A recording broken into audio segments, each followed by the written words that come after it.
충격적인 일이 일어났습니다. 1월 24일에 후지산 분화 위험 관련 정부 회의가 있었고 1월 28일에는 사이타마현에서 갑자기 도로 한복판에 싱크홀이 형성됐습니다. 이 싱크홀은 폭 40m, 깊이 15m로 확대됐고 싱크홀 생성 시 추락한 트럭 운전사의 구조 작업은 여전히 난항을 겪고 있습니다. 이런 사태로 인해 일본인들의 불안감은 점차 심해지고 있으며 두려움에 떨고 있다고 합니다. 그럼 충격적 사연, 지금 들으러 가보시죠. 안녕하세요. 저는 타카하시 리나입니다. 14살 중학생이에요. 제 인생이 완전히 뒤바뀌어버린 그날의 기억부터 들려드릴게요. 2025년 1월 28일, 평소와 다름없는 아침이었습니다. 교복을 입고 가방을 매려는데 거실에서 엄마의 비명이 들렸어요. 리나, 빨리 이리 와봐. 뉴스에서는 사이타마현, 야시오시의 도로가 순식간에 무너져 내린 현장을 실시간으로 보여주고 있었죠. 지름 10m, 깊이 10m의 거대한 구멍이 도로 한가운데를 집어삼켰다는 게 믿기지 않았어요. 어머, 저기 트럭이. 엄마가 화면을 가리켰습니다. 74세 할아버지가 운전하시던 트럭이 구멍 속으로 빠져버린 거예요. 처음에는 할아버지와 통화가 된다고 했는데 시간이 지날수록 상황이 심각해졌습니다. 구멍이 자꾸만 커져서 폭이 40m, 깊이가 15m까지 됐거든요. 엄마는 계속 뉴스를 보면서 한숨만 쉬었습니다. 학교에 도착하자마자 교실이 술렁거렸어요. 제 친한 친구 유카는 평소와 달리 창백한 얼굴로 앉아 있었죠. 리나, 우리 집 근처에서도 도로가 갈라졌대. 어젯밤에. 유카의 말에 가슴이 철렁했어요.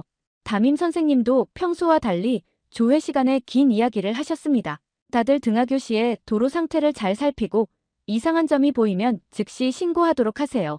수업 시간에도 집중이 안 됐어요.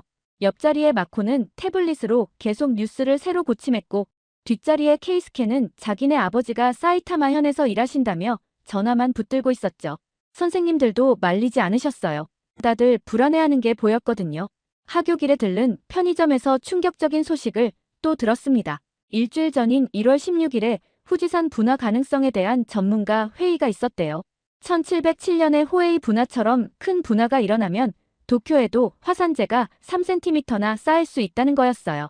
편의점 알바생 오빠가 휴대폰으로 보여준 기사에는 더 무서운 내용이 있었습니다.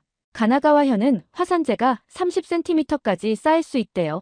집에 돌아와 보니 분위기가 심상치 않았어요. 아빠가 평소보다 일찍 들어와 계셨거든요. TV에서는 1월 24일에 일본 정부가 처음으로 화산 분화 예보 시스템 강화 회의를 열었다는 뉴스가 나오고 있었습니다. 저는 이게 무슨 뜻인지 잘 몰랐지만 부모님의 표정이 너무 무거웠어요. 여보, 우리 이대로 있다가는. 엄마의 말이 끝나기도 전에 아빠가 고개를 끄덕이셨습니다. 나도 그 생각 중이야. 오늘 회사에서 이야기가 나왔어. 저는 TV만 보고 있었는데 갑자기 동생 켄타가 울음을 터뜨렸어요. 무서워. 동생을 안아주면서도 제 마음도 덜덜 떨리는 걸 숨길 수 없었습니다. 그날 밤, 제 방 창문 너머로 보이는 도쿄의 밤거리가 왠지 불안하게 느껴졌어요. 매일 보던 풍경인데 오늘따라 마치 마지막으로 보는 것 같았거든요. 그날 이후로 우리 집 분위기는 완전히 달라졌어요. 아빠는 매일 밤 컴퓨터 앞에 앉아 무언가를 찾아보셨고 엄마는 조용히 아빠 옆에서 함께 이야기를 나누셨죠. 평소라면 저를 귀찮게 했을 동생 켄타도 부모님의 심각한 표정을 보고는 조용히 있었어요.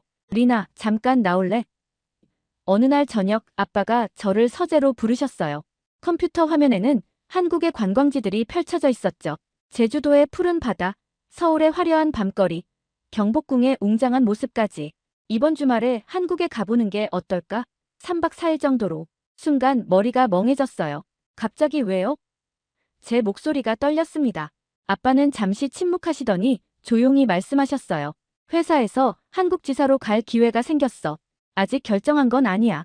하지만 우리 가족 모두가 한 번쯤은 가봐야 할 것 같아서. 어떤 곳인지, 우리가 정말 살 수 있을지. 저는 바로 싫어요. 라고 소리치고 싶었어요. 하지만 아빠의 눈빛이 너무나 진지해서 차마 그러지 못했죠. 대신 친구들한테는 뭐라고 해요? 라고 물었어요. 여행이라고 하면 되지. 요즘 한국 여행 많이 가잖아. 엄마가 문틈으로 고개를 내밀며 말씀하셨어요. 저는 방으로 돌아와 침대에 누워 스마트폰을 켰어요. 인터넷에 한국을 검색하자 수많은 정보가 쏟아졌죠. 일본인 관광객 싫어한다. 반일 감정 심하다. 불안한 기사들이 가득했어요.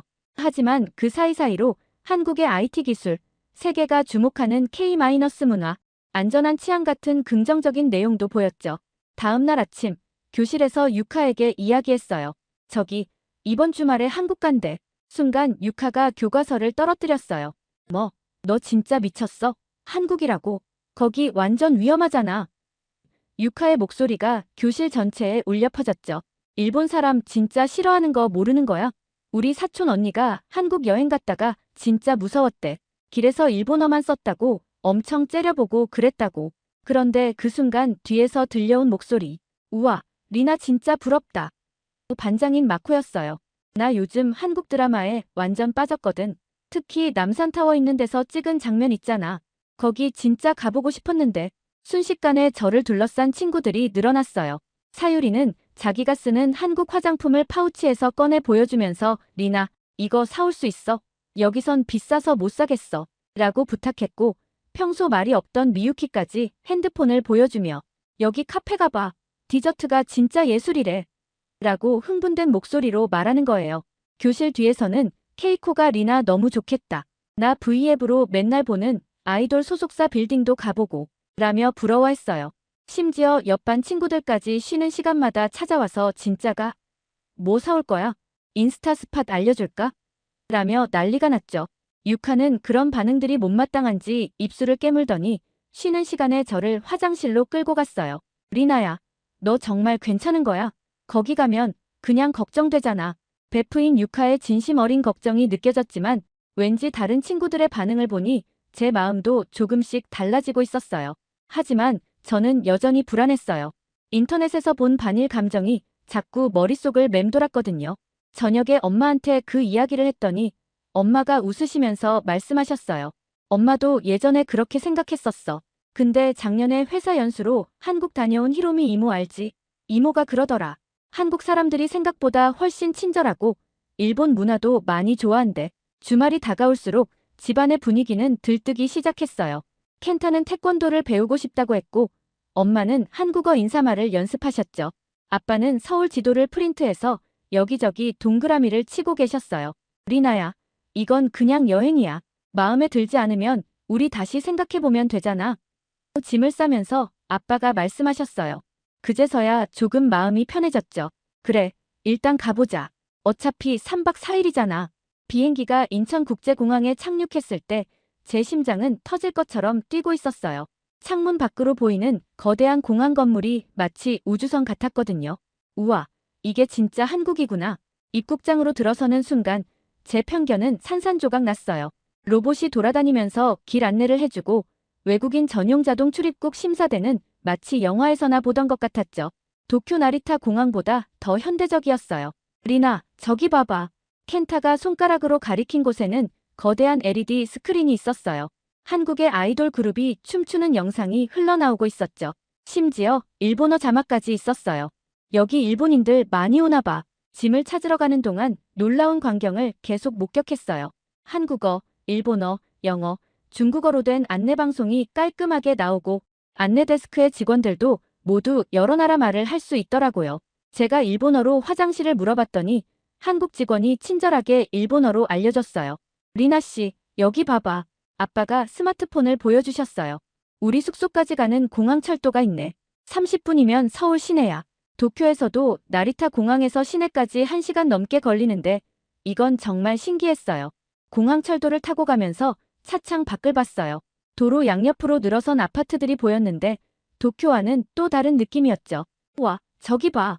아파트마다 다 벽에 크게 이름이 써 있어. 켄타가 신기해하며 소리쳤어요. 서울역에 도착하자 또 한 번 놀랐어요. 역사 안에 백화점처럼 큰 쇼핑몰이 있는 거예요. 게다가 지하철역이 거미줄처럼 연결되어 있었어요. 잠시 광고 듣고 오시죠. 잠깐만. 카니발 장기 렌트가 이게 맞아? 37만원. KS 오토플랜 34만원. 3만원 차이 나는데? 야, 이게 4년이면은 150만원 정도 차이인데, 야, 이 정도면 차 등급을 하나 올려야 되겠다. 하인트카 리스트. 이거 뭐야? 일단 차가 되게 많네. 그랜저, 소렌토. 와, 무슨 소렌토가 28만원이야. 그랜저가 32만원이고? 이러면 무조건 KS 오토플랜에서 하지.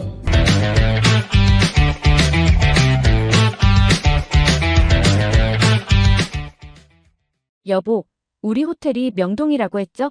4번 출구로 나가면 된대요. 엄마가 스마트폰 지도를 보며 말씀하셨어요. 명동으로 가는 길, 거리는 사람들로 북적였어요. 일본어가 여기저기서 들렸고 한국 사람들도 일본인 관광객들한테 친절하게 길을 알려주는 모습이 보였죠. 유카가 말한 것처럼 일본인을 싫어하는 분위기는 전혀 느껴지지 않았어요. 호텔에 도착해서 체크인을 하는데 프런트 직원이 깔끔한 일본어로 인사를 하더라고요. 이랴샤이마세, 명동 호텔우에.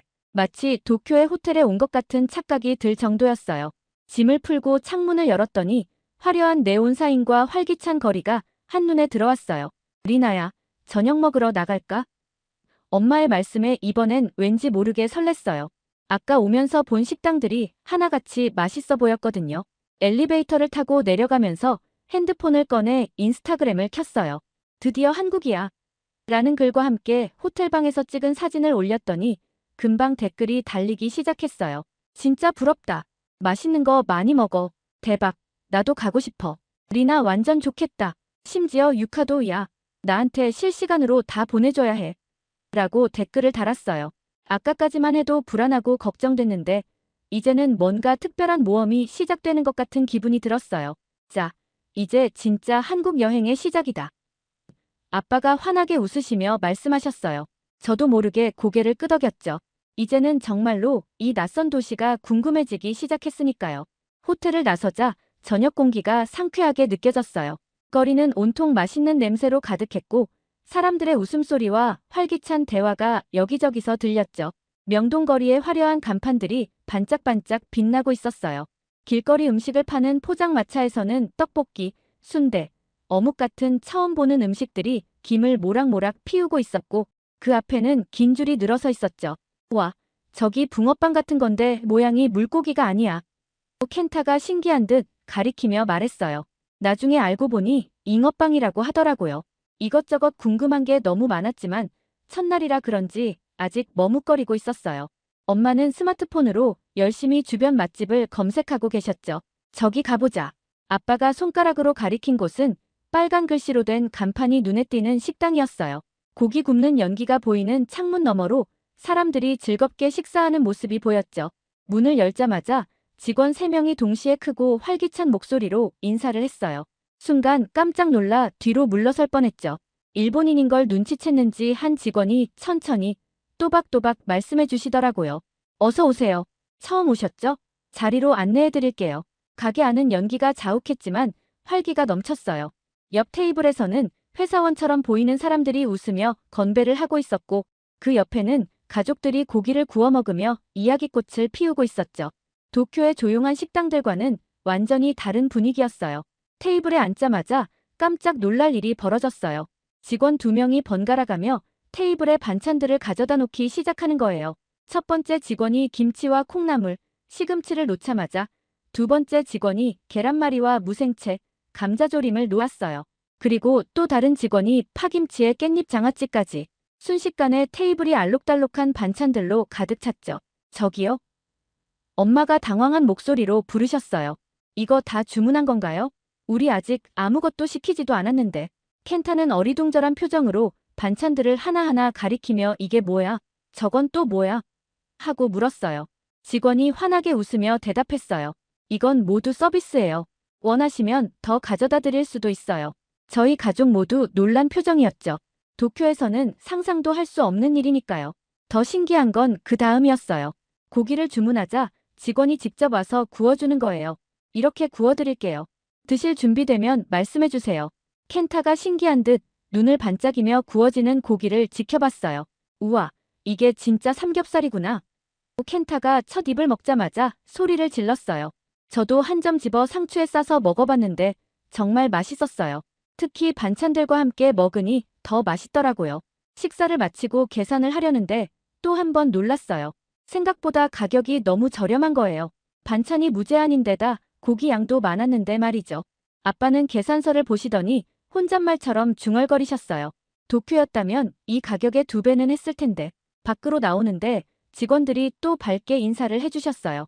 맛있게 드셨나요? 다음에 또 오세요. 이런 친근한 분위기가 낯설면서도 기분 좋았어요. 거리로 나와서 걷는데 아직 저녁 8시밖에 안 됐는데도 거리가 더 북적거렸어요. 그때 켄타가 소리쳤죠. 언니, 저기 봐. 치킨이다. 치킨 가게 앞에 붙어있는 사진들이 정말 맛있어 보였어요. 배고픈데 치킨 시켜 먹을까? 엄마의 말씀에 호텔로 돌아와 앱으로 주문을 해봤어요. 30분도 안 되어 치킨이 배달됐는데 배달비가 1,000원밖에 안 한다는 게 더 충격적이었죠. 치킨을 먹으면서 창밖을 바라봤어요. 늦은 시간인데도 거리는 여전히 밝고 활기찼어요. 호텔 창문으로 보이는 네온 사인들이 반짝반짝 빛나고 있었죠. 문득 유카가 걱정했던 말이 떠올랐어요. 하지만 지금까지 본 한국은 전혀 무섭거나 낯설지 않았어요. 침대에 누워 오늘 찍은 사진들을 보면서 인스타그램에 올렸어요. 맛있는 고기도, 신기했던 반찬들도, 야경도. 친구들의 댓글이 달리기 시작했는데 이번에는 유카의 댓글이 조금 달랐어요. 생각보다 괜찮아 보인다. 내일은 어디 가기로 했어? 저도 모르게 웃음이 났어요. 이제 겨우 하루 지났을 뿐인데 한국이란 나라가 전혀 다르게 보이기 시작했거든요. 내일은 또 어떤 새로운 경험을 하게 될지 기대가 됐습니다. 아빠 회사의 한국지사 직원분이 자기 딸이 다니는 학교를 구경시켜 주신다고 했어요. 처음에는 별로 가고 싶지 않았는데 아빠가 나중에 도움이 될 거야 라고 하셔서 마지못해 따라 나섰죠. 한국의 중학교 교문 앞에 도착했을 때 첫인상부터 달랐어요. 도쿄의 학교들은 대부분 낮은 건물이었는데 이곳은 아파트처럼 높은 건물이었거든요. 학교 앞에서 만난 김민지는 저와 같은 나이의 여학생이었어요. 밝게 웃으며 반갑게 인사해주는데 영어도 일본어도 조금씩 할 줄 아는 게 신기했죠. 우리 학교 좀 구경할래? 민지가 앞장서서 안내해줬어요. 1층에 들어서자마자 깜짝 놀랐어요. 복도 벽에 학생들의 작품이 전시되어 있었는데 그냥 종이가 아니라 태블릿으로 작품을 감상할 수 있게 되어 있었거든요. 이거 터치해봐. 작품 설명이랑 작가 인터뷰도 볼 수 있어. 교실로 들어갔을 때는 더 놀라웠어요. 우리 학교처럼 칠판 앞에서 선생님이 분필로 글씨를 쓰는 게 아니라 벽면 전체가 전자칠판이었어요. 민지가 자랑스럽게 설명했죠. 우리는 수업할 때 태블릿으로 필기해. 선생님이 보내주시는 자료도 바로바로 받을 수 있고 모르는 건 실시간으로 질문할 수도 있어. 학생들 책상에는 태블릿 거치대가 설치되어 있었고 천장에는 빔 프로젝터가 달려 있었어요. 저기 봐. 저건 수업 녹화용 카메라야. 집에서도 수업 다시 볼 수 있어. 도쿄의 제 학교에서는 상상도 못할 광경이었죠. 점심시간이 되자 민지가 학교 카페테리아로 데려갔어요. 급식도 먹을 수 있는데 여기서 따로 사 먹어도 돼. 카페테리아는 마치 카페처럼 꾸며져 있었고 샐러드 바도 있었어요. 한쪽에서는 학생들이 노트북을 펴놓고 공부하고 있었죠. 저기는 뭐 하는데요? 제가 유리창 너머 특이한 공간을 가리키며 물었어요. 아, 저기 메이커 스페이스야. 3D 프린터도 있고 코딩도 배울 수 있어. 민지가 당연하다는 듯이 대답했지만 저한테는 충격적이었어요. 우리 학교에는 그런 게 없거든요. 도서관에 들어갔을 때는 입이 떡 벌어졌어요. 책장 사이사이에 편한 소파가 있고 곳곳에 스터디룸이 있었거든요. 여기서 친구들이랑 토론도 하고 그룹 과제도 해. 스터디룸 안에서는 몇몇 학생들이 열심히 토론하고 있었는데 벽면 전체가 화이트보드처럼 사용할 수 있게 되어 있었어요. 복도를 지나가다 보니 음악실에서 아이돌 노래가 들렸어요. 지금 방과 후 수업하는 중이야. 댄스반, 밴드반, 방송반 이런 거. 민지의 설명을 듣고 있자니 우리 학교 동아리가 새삼초라하게 느껴졌어요. 옥상에 올라갔을 때는 또 한 번 놀랄 수밖에 없었어요. 텃밭이 있었거든요. 우리가 직접 기르는 채소야. 과학 시간에 식물 배우면서 실습하는 거지.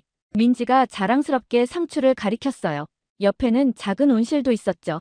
민지는 제가 놀란 표정을 지을 때마다 더 신나서 설명했어요.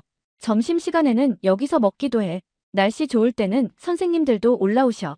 옥상 한쪽에는 테이블과 의자가 놓여 있었고 파라솔도 있었어요. 그럼 너네 공부하기 힘들지 않아? 제가 걱정스럽게 물었더니 민지가 웃으면서 대답했어요.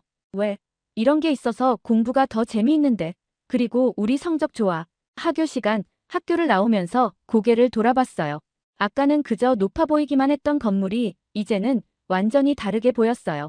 옆에서 아빠가 어때? 생각보다 괜찮지? 라고 물으셨죠. 전 순간 깨달았어요. 제가 한국에 대해 가지고 있던 편견이 모두 깨져버린걸요. 이런 최첨단 학교에서 공부하는 한국 학생들은 도대체 미래에 어떤 사람이 될까? 그런 생각이 들었어요. 문득 유카한테 보여주고 싶다는 생각이 들었죠. 학교 구경을 마치고 나와서 민지가 근처 카페에 가보자고 했어요. 솔직히 처음에는 좀 망설였죠. 아직 한국 친구와 단둘이 있는 게 어색했거든요. 하지만 아빠가 난 회사에 들를 일이 있으니까 너희끼리 재미있게 놀다가 몇 시에 호텔에서 만나자 하고 먼저 가셨어요. 카페에 들어서자 입이 떡 벌어졌어요. 도쿄에서 본 카페들과는 차원이 달랐거든요. 천장까지 닿을 듯한 커다란 식물들과 따스한 조명, 그리고 마치 미술관 같은 인테리어. 창가 자리에 앉자 민지가 여기 디저트가 진짜 맛있어. 내가 추천해줄게. 하고 메뉴판을 건넸어요. 민지가 주문한 디저트가 나왔는데 정말 예술 작품 같았어요. 베리 티라미수는 마치 작은 정원 같았고 크로플은 꽃잎을 올려 장식되어 있었죠. 사진을 찍어 유카에게 보내자 바로 답장이 왔어요. 대박. 진짜 예쁘다. 거기 어디야? 이야기를 나누다 보니 민지가 의외로 일본 문화를 많이 알고 있다는 걸 알게 됐어요. 나 작년부터 일본어 학원 다니고 있어. 일본 애니메이션 자막 없이 보는 게 목표거든. 민지의 꿈이 통역사라는 걸 듣고 더 놀랐죠. 근데 민지야, 한국 사람들은 일본 사람들 싫어하지 않아? 제가 조심스럽게 물었어요. 민지는 잠시 생각하더니 대답했어요. 역사 문제로 안 좋은 감정이 있는 건 사실이야. 하지만 그건 정치적인 문제지. 개인적으로 일본 사람을 싫어하진 않아. 오히려 일본 문화 좋아하는 사람 엄청 많아. 내 친구들도 다들 일본 가고 싶어 하는 걸. 민지의 휴대폰 케이스를 보니 제가 좋아하는 일본 애니메이션 캐릭터였어요. 너도 이거 알아? 제가 놀라서 물었더니 민지가 웃으면서 당연하지. 나 이 작가 다른 작품도 다 봤어. 그리고 이것도 봐. 하면서 필통을 꺼냈는데 거기에도 일본 캐릭터들이 그려져 있었어요. 시간 가는 줄 모르고 이야기를 나누다가 민지가 우리 학교 앞 문구점도 가볼래? 거기 귀여운 거 진짜 많아. 하고 제안했어요. 문구점에 가보니 정말 신기한 게 많았어요. 특히 다이어리 꾸미기 용품이 엄청났죠. 민지는 제가 고르는 걸 도와주면서 이것저것 설명해줬어요. 집에 가는 길에 민지가 리나야, 우리 연락처 교환할까? 하고 물었어요.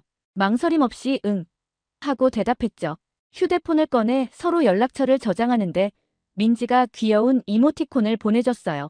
이제 우리 친구다. 호텔로 돌아와서 침대에 누워있는데 민지한테 메시지가 왔어요. 오늘 재밌었어. 내일은 우리 친구들이랑 같이 놀래. 다들 너 만나보고 싶대. 가슴이 따뜻해지는 기분이었어요. 유카한테 오늘 있었던 일을 다 이야기해줬어요. 처음에는 설마 걔네들이 진짜 너랑 친해지고 싶어서 그러는 거야? 라고 의심스러워했던 유카도 제가 보낸 사진들을 보더니 생각보다 괜찮아 보인다고 했어요. 창밖으로 보이는 서울의 야경을 바라보며 생각했어요. 사실 전 한국 사람들이 차갑고 일본인을 무시할 거라고 생각했었죠. 하지만 민지를 만나고 나니 그게 다 제 편견이었다는 걸 알게 됐어요. 침대에 누워 민지와 찍은 사진들을 다시 보는데 문득 이런 생각이 들었어요. 어쩌면 한국에서 사는 것도 나쁘지 않을지도 모르겠다고. 민지와 친구들을 만난 지 이틀째 되는 날이었어요.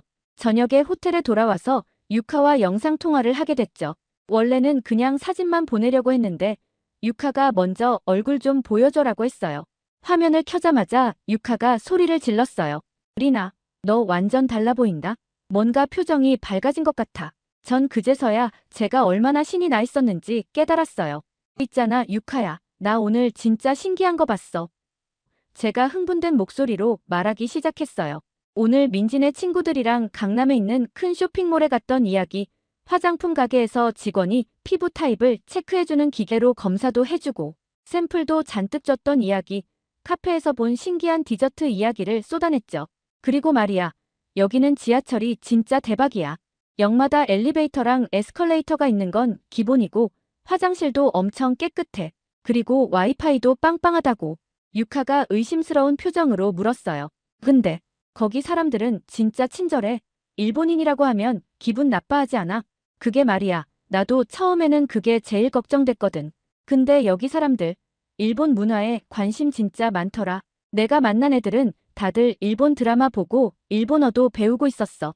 민지는 일본 소설까지 읽는데 번역판이 아니라 원서로. 유카의 표정이 조금씩 바뀌기 시작했어요. 그래. 근데 거기 학교는 어때? 엄격하진 않아? 아니, 전혀. 어제 민지네 학교 가봤는데 우리 학교보다 시설이 훨씬 좋았어. 모든 교실에 전자칠판이 있고 학생들은 다 태블릿으로 공부를 해. 심지어 옥상에는 정원도 있다고. 진짜 나도 보고 싶다. 유카가 부러운 듯이 중얼거렸어요. 그래서 말인데 이번 방학 때 한국에 놀러 올래? 민지가 자기네 집에서 며칠 묵어도 된대. 여기 진짜 재밌는 데 많아. 유카의 눈이 반짝였어요. 정말 나가도 돼? 근데 엄마가 허락해 주실까? 걱정 마. 내가 우리 엄마한테 부탁해서 유카 엄마한테 연락드려 달라고 할게. 여기 진짜 안전하고 밤에도 여자들이 혼자 다닐 수 있대. 그리고 편의점도 24시간에서 필요한 거 있으면 언제든지 살 수 있고. 우리는 1시간 넘게 이야기를 했어요.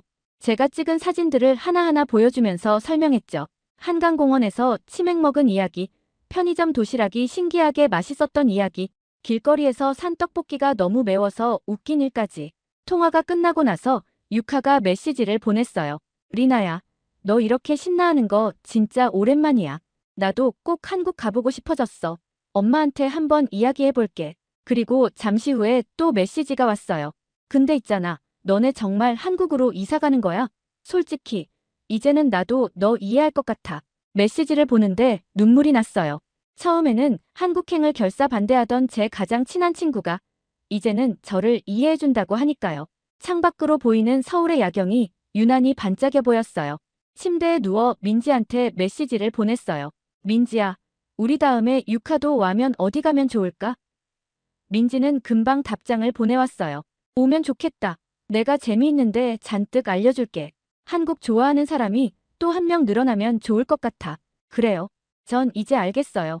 한국과 일본, 두 나라는 서로를 더 잘 알아가면 알아갈수록 더 가까워질 수 있다는 걸. 그리고 그 가교 역할을 제가 할 수 있다는 것도요. 한국에서의 마지막 날, 아침 일찍 일어났어요. 창문을 열자 서울의 상쾌한 공기가 느껴졌죠. 이제는 이 풍경이 낯설지 않았어요. 오히려 정이 들었다고 해야 할까요? 아침 식사를 하면서 아빠가 우리 가족에게 물으셨어요. 다들 어떻게 생각해? 우리가 여기서 살면. 제가 제일 먼저 대답했어요. 저요, 한국에서 살고 싶어요. 가족들이 깜짝 놀란 표정으로 저를 쳐다봤어요. 일주일 전만 해도 한국행을 완강히 반대하던 제가 먼저 찬성을 하다니요. 정말이야, 리나. 엄마가 걱정스러운 목소리로 물으셨어요. 학교도 옮겨야 하고 친구들도 다시 사귀어야 하는데 걱정 안 해도 돼요. 민지가 자기 반으로 오면 좋겠대요. 그리고 민지 친구들도 벌써 저랑 친해졌잖아요. 무엇보다 여기 학교가 더 좋아요. 전자칠판에 태블릿으로 공부하고 메이커 스페이스도 있고 켄타도 신이 나서 거들었어요. 저도 여기 가고 싶어요. 태권도도 배우고 싶고 저기 놀이터에 있는 농구장에서 친구들이랑 놀고 싶어요. 아빠는 흐뭇한 표정으로 고개를 끄덕이셨어요. 회사에서도 한국 지사 발령을 긍정적으로 검토하고 있어. 아마 다음 달부터는 정식으로 일할 수 있을 것 같아. 난 음식이 제일 좋더라. 엄마가 웃으면서 말씀하셨어요. 반찬도 많고 배달도 편하고 이것저것 만들어보는 재미도 있고 한국 주부들이랑 요리 모임도 하고 싶네. 그때 핸드폰이 울렸어요. 유카였죠. 리나, 나 엄청난 소식이 있어. 유카의 흥분된 목소리가 들렸어요. 엄마가 허락해 주셨어. 이번 방학 때 한국 갈 수 있대. 정말 대박. 저도 모르게 한국말이 튀어나왔네요. 그러면 우리 만날 수 있겠다. 내가 여기 있는 재미있는 곳 다 알려줄게. 통화를 끝내고 민지한테도 연락했어요. 민지야, 나 한국에서 살게 될 것 같아. 민지는 정말 기뻐하면서 진짜 너무 좋다. 우리 같은 반 되자. 라고 답장을 보냈어요. 짐을 싸면서 창밖을 바라봤어요. 일주일 전만 해도 이 낯선 도시가 무서웠는데 이제는 제 새로운 고향이 될 거라고 생각하니 가슴이 설렜어요. 일본에 돌아가면 준비할 게 많아요. 전학 수속도 해야 하고 짐도 정리해야 하고 친구들한테도 인사해야 하죠. 하지만 이상하게도 전혀 두렵지 않았어요. 비행기 안에서 창밖을 보며 생각했어요. 우리가 두려워하는 건 결국 잘 모르기 때문인 거죠. 제가 한국을 싫어했던 것도 그저 잘 몰랐기 때문이었어요. 이제 저는 알아요. 새로운 시작이 두렵더라도 용기를 내면 놀라운 일들이 기다리고 있다는 걸요. 한국에서의 새 생활, 정말 기대돼요. 제 이야기는 여기서 끝이 아니에요. 오히려 진짜 시작이죠. 이제부터 시작될 한국에서의 새로운 이야기가 기다리고 있으니까요. 한국과 일본, 두 나라를 모두 사랑하는 제가 될 수 있을 것 같아요. 오늘의 이야기는 여기까지입니다. 일본 자연재해 문제가 심각하긴 한가 봐요. 일가족이 한국으로 이사를 결심하고 감행할 정도라니요. 하긴 저라도 무서울 것 같기는 합니다. 우리도 아예 벗어날 순 없지만 비교적 안전한 나라에 살아 다행이고 감사하네요. 그럼 오늘 이야기 재미있게 들으셨다면 잊지 말고 좋아요 꼭 눌러주세요. 더 좋은 사연을 발굴해내고 여러분들께 재미있게 전달하는데 큰 힘이 됩니다. 흥미진진히 소개해드리는 다음 이야기가 듣고 싶으시다면 구독과 알림 설정하시면 빠르게 소식 들으실 수 있습니다. 그럼 저는 다시 흥미진진한 사연을 들고 찾아뵐게요. 또 만나요.